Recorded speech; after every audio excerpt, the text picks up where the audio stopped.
كان يشغل منصب مستشار الأمن القومي سابقا، لا يزال موفق ربيعي وبعد 10 سنوات من إعدام صدام حسين يحتفظ بالحبل الذي استعمل في شنق صدام. قبل أن يتحدث إلينا وهو يدير ظهره للتمثال.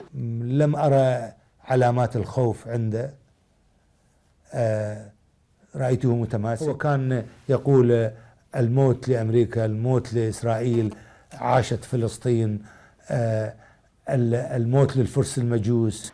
لا يزال موفق ربيعي يتذكر جيدا تلك اللحظات الأخيرة من مشهد الإعدام وكل الكلمات التي تلفظ بها صدام حسين. وقف بالغرفة والمقصلة أمامه والحبل يعني موجود، قال نظر لي بنظرة فاحصة، أنا نظرت له كذلك بنظرة يعني نظرة شزر لعله، وقال لي دكتور هذا للرجال.